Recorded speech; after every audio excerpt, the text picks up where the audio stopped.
Hello and welcome back to another video. Today is a very special day. It's the very first episode in our series of interviews, and I've got none other than the man, the myth, the legend, Mr. Paul Johnson. So over to you, Paul. Would you please like to introduce yourself to everyone watching? Yeah, my name is Paul. I'm an independent financial advisor. I hold 3 qualifications, which mean I'm okay to do mortgages. I've got the certificate in mortgage advice, the advanced mortgage advice, and I've also got an equity release qualification. So it means I've got the most number of qualifications that I can do in the mortgage market. I'm also a member of the Society of Mortgage Professionals. Well, that's an impressive CV you've got there, Paul. The reason I've got Paul on the channel with us here today is Paul is my mortgage broker. You've done countless mortgages for me, Paul. You've gone the extra mile where maybe other brokers wouldn't have done so, and we'll come on to, in the main part of this video, talk about maybe a few of those experiences. But the reason why you're here today is we've got a few good comments on the channel all about buy-to-let mortgages, and now is an absolutely perfect time for you to address those questions. We can go through the common questions that people have and investors have when it comes to investing in property. So if you are looking to invest in property, especially in buy-to-let property, and you're thinking about buying with a mortgage, then Paul is the perfect guy, and we're going to go through some questions that have been commented on the video so far and previous videos. So if you do have a buy-to-let mortgage question, pop it in the comments below, and next time we get Paul in the study, we can ask Paul that question. So the first question I've got, and I'm just looking at my notes, Paul, is what do you need to obtain a buy-to-let mortgage? Because this is very different to a residential mortgage, right? Yeah, absolutely. So a buy-to-let mortgage isn't assessed in the same way that a residential mortgage is. So it's very much assessed on the income that the property can generate rather than what income you actually earn. And a lot of people think that earning more money in this situation will help them, but actually you're penalised if you're a higher rate taxpayer with a buy-to-let. Generally speaking, you need to own a property already, whether that be another buy-to-let or one that you actually live in. And for most lenders, the one that you actually live in is probably more important. They class you as an owner-occupier, and for the majority of lenders, you need to fit into that category. Okay. That's a good question. I mean, is it a deal breaker if you don't own your own property? It isn't. There are some lenders that will consider first-time landlords and even first-time buyers under the same category, but then it does revert to the residential way of affordability. So they will then look at what income and outgoings and expenditure you've got in order to assess that case. The reason for that is I believe that they're looking to eliminate those backdoor residential properties where people buy them as a buy-to-let but want to live in them because the affordability isn't there on their own salary. Yeah, okay. So I suppose to summarise for this question, for most buy-to-let mortgages where you own your own home, it's more about the purchase, the opportunity itself, the property itself, rather than you as an individual. Yes, absolutely. So they're seen as self-financing businesses, and so as such, the rental income is the key factor in that. On top of that, you've obviously got to have a deposit, and the deposit is slightly different to what a residential property would be. So in most cases, it's a 25% deposit that you need to put down. But other than that, it's very much the affordability is based on the rental income. Yeah, okay, I've got you. And then in terms of the deposit, I mean, really timely topic at the moment with mortgage rates going up. How are you finding buy-to-let mortgage in terms of what deposit level are investors putting in? Maybe are they choosing to opt for a slightly higher deposit, whereas maybe 2 years ago they were, considering only putting down a 25% deposit? Yeah, I'm having conversations with investors around the deposit size because with greater deposits you will get some advantages in interest rates and get hopefully a lower interest rate. But some of it is also driven by the stress test on the affordability and not being able to achieve the higher loans that we might have been able to do 2 years ago. Mm-hmm. Okay. So what you're saying is if the stress test is squeezed a little, you may need to increase your deposit to make up for that because you can't borrow as much money. Exactly that. Okay. And because it's assessed purely on the rental income, any shortfalls really are quite difficult to overcome. Now, there are 1 or 2 mortgage lenders out there that will consider what's called top slicing, which is where you can use earned income or surplus income from your portfolio to bridge that gap. but there aren't many doing that. There's only 2 or 3 that I know of. Yeah, yeah. I mean, top slicing, it's become a lot more common really in the past 6 months, hasn't it?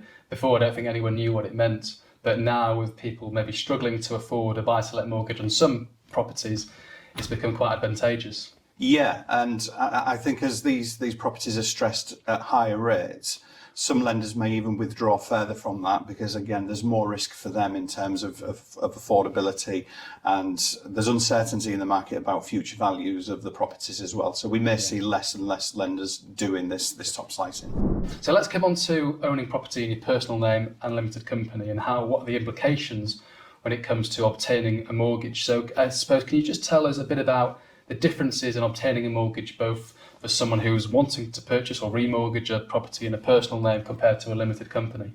Yes, the first thing I would say on this is not every lender will do limited company buy-to-lets.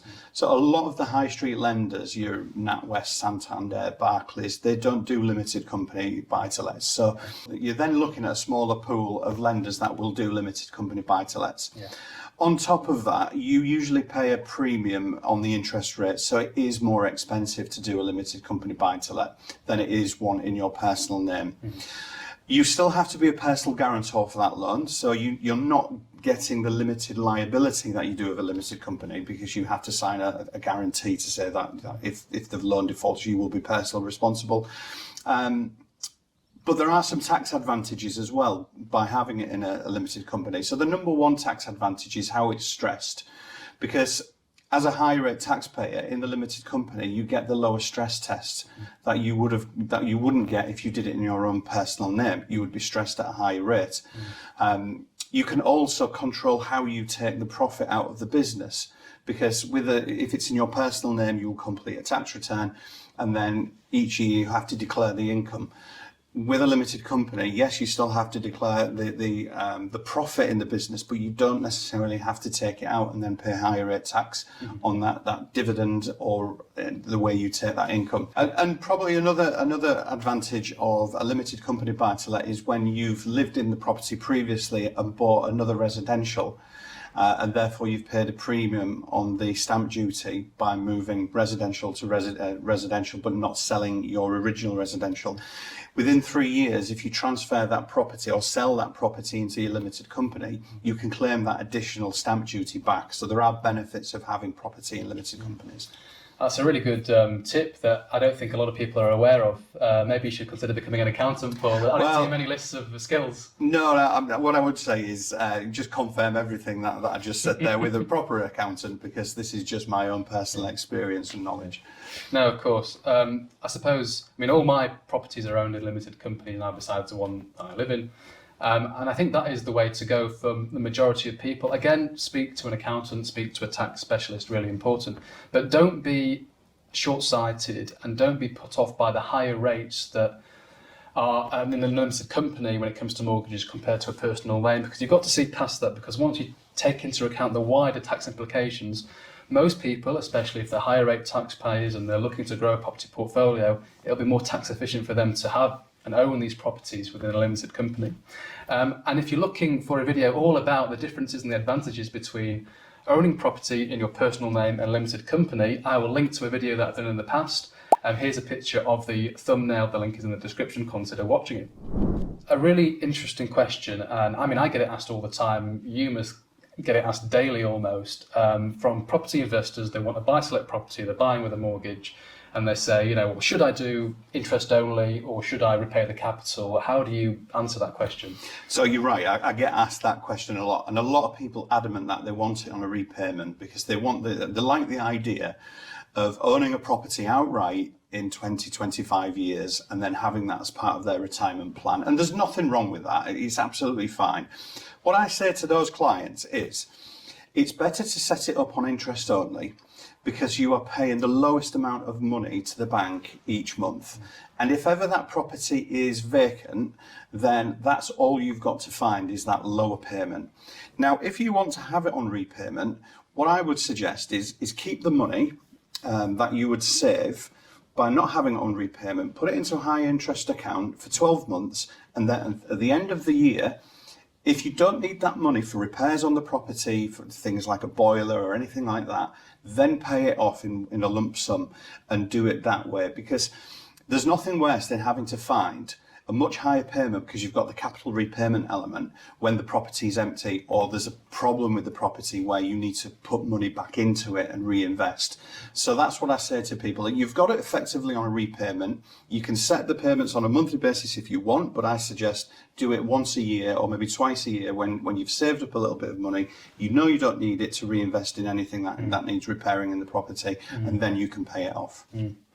I think those are really wise words, and I suppose just to follow on and echo that, when I bought, I think it was my second property, I bought it with a repayment mortgage. And the reason why I did it, and it sounds so ridiculous, and the market conditions back then to now are completely different, I'd actually hit my return on investment criteria when I was running the math on this second property, and I thought, well, I may as well do a repayment mortgage because I'm making so much money, which sounds ridiculous now, just such a stupid rationale to choosing to go for a repayment mortgage. But also, as you've said, you can bank that money aside and almost treat it as a repayment mortgage effectively. But the reason why all my mortgages now are interest only is, A, you're maximising cash flow in the short term, which I think is really important, really no matter where you are on your property investing journey.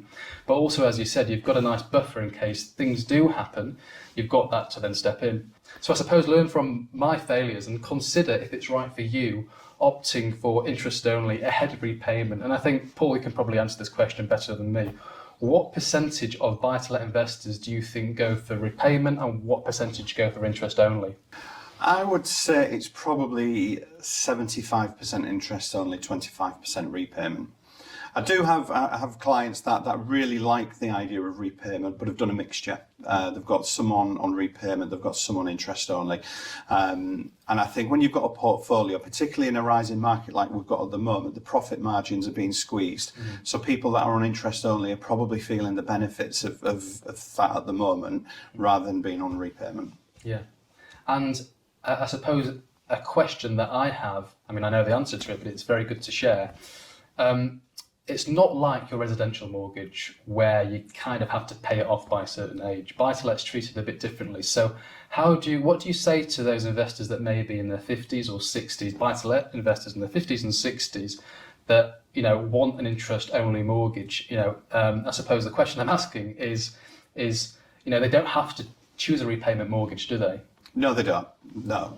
On a buy-to-let, there are lenders now that do have maximum ages on buy-to-let ownership, but there are some that just don't have any. So generally speaking, the maximum age is 85 at the end of the mortgage term. And I would suggest that most investors would probably divest the portfolio by the time they get to that age. But if they don't, there are lenders out there that don't have a maximum age. So there are options for people that have buy-to-lets later in life or decide to get into the investment market at a later age. That's incredible, really. That's such a great rule, really, because they could have quite easily put a maximum age limit and kind of enforce that, as most, I suppose, residential mortgages do. And I suppose you're told to pay off your mortgage by a certain age, but that's incredible, I think. So another question I get asked all the time, and again, I've made a video about it, I'll link to it later, is, following on from the interest only and the repayment mortgages, you'll probably get a similar question, which is, should I fix for 2 years or should I fix for 5 years? And again, what is your answer to this in the current climate, Paul? And bearing in mind, recording this video in summer 2023. So it's probably the most asked question that I get, both on residential and investment properties at the moment. And it's a difficult one to answer generically because each person's circumstances are different. But for me, it's not about the interest rates, it's about your attitude or appetite for risk and also your capacity for loss. Because if you have fine margins within your portfolio, then you probably want to fix for longer for guaranteed payments. If you have surpluses within your portfolio or your personal finances, then you may be able to take a little bit more risk and do a shorter term. But it's very much around the impact of, well, what happens if rates continue to go up? Because as much as we'd like to think they're going to peak at the end of this year and then they're going to level out and maybe even drop, what we can't do is guarantee that.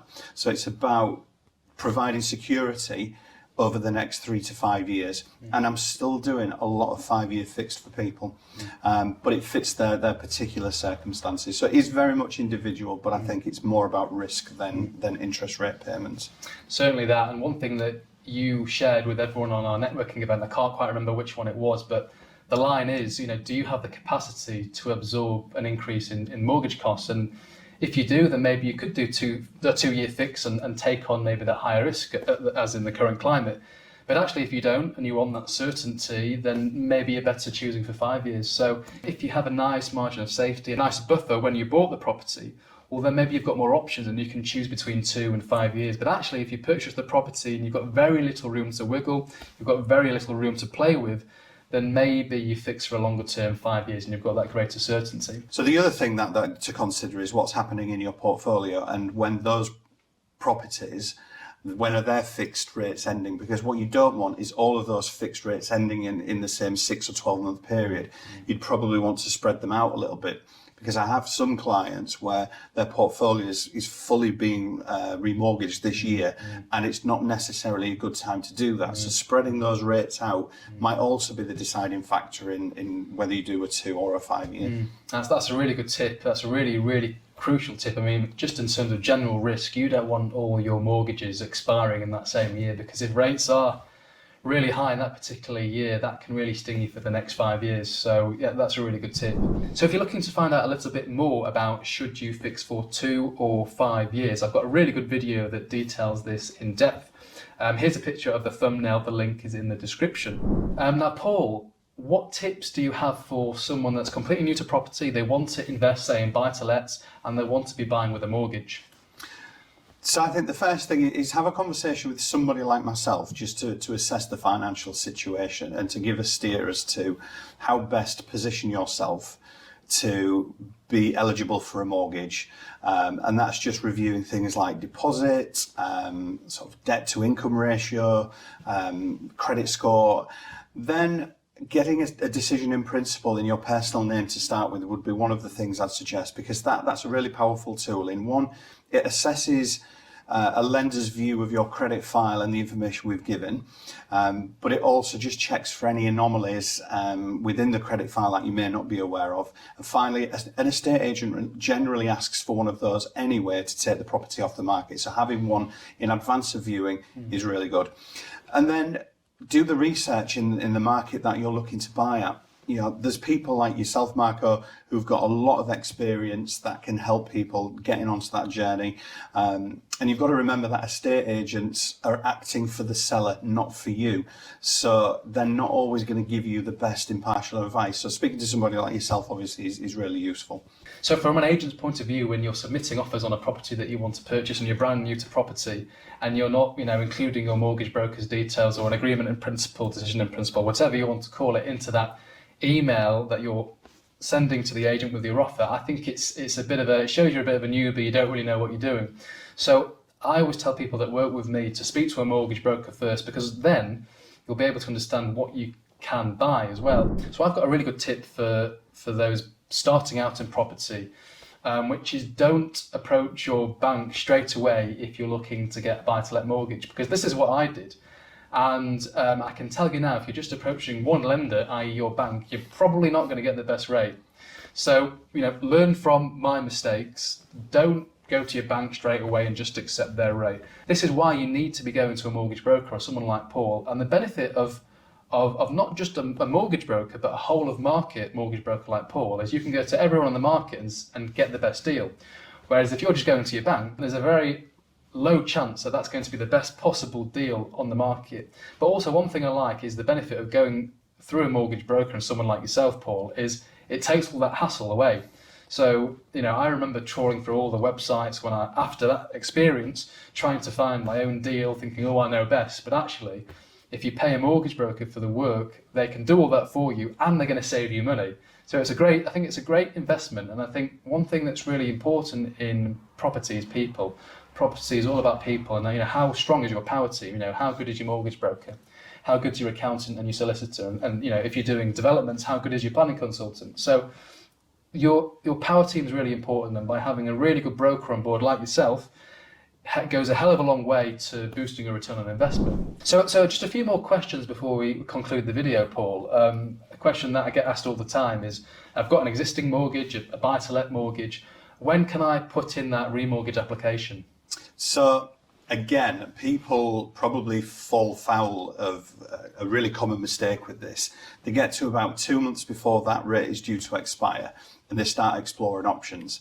Now, most lenders now will allow you to do a rate switch or a product transfer. So that's where you stay with your existing lender and they just give you a new fixed rate for either a 2 or 5 year period. Most lenders now will allow you to do that 6 months before your rate expires. And even if they don't, even if it's 3 months before your rate expires, then we can look to get a mortgage offer from another lender 6 months in advance, because most mortgage offers last 6 months. What that enables us to do is secure a good rate today, because in a rising market, it's really important to look early, because we don't know what's going to happen. Now, if the rates drop, well, it's not a major issue, because you can usually go back to the lender, whether it be a rate switch or an offer, and just say, look, I've seen you've got a lower rate, can I have that? And they will normally let you swap to the lower rate. So you're just securing a good rate in a very turbulent market. And the one thing I've learned this year is every time that I've fixed a rate or done an offer for somebody and I've thought, ooh, that's a high rate, 2 months later I've looked back and thought, I really wish I could get those rates today. So it's just really important to look to give you as many options as possible. And probably the final point on this, if you leave it 4 weeks before your rate expires, you're really limiting your options, because you're probably then going to be stuck with a product transfer because it's not enough time to go to another lender to get an offer. You're going to go onto their standard variable rate, which is probably 8.5%, and it's just going to cost you too much money. So just give yourself some time to be able to secure a good rate. And you say that that time's roughly about 6 months then before expiry? Yeah, around about 6 months before your product expires, start looking, because the application process can take 4 to 6 weeks if it's a complicated case. And so you know, it might be 6 to 8 weeks before you get an offer come through. So 6 months is a good time to start looking. Yeah. And going back to your previous answer, in fact, you're doing one of those for me right now, because I've got a remortgage coming up in January 2024. But it's too early with this particular lender to find out what the rates are to switch the products. But you're putting in a new application with a new lender, because we can do that now that it's slightly less than 6 months, and we'll see which is the better rate when we get a bit nearer the line. So we're going to have 2 options to choose from, which is obviously better than one option. And again, it's something that I picked up on your previous answer, which if the rate falls and gets better, you can then switch to that lower rate. Now with this, when we were purchasing, me and my wife were purchasing our own home, again, we used you for the mortgage, and we locked in a rate that we were happy with and all okay. But then the rate started to fall, and you secured us, I can't remember the exact saving, it went from 5.1 to the high 4s, maybe 4.8, something like that. And then it fell again to, I think, the mid 4s. And then it fell for the third time, and it settled around 4.1.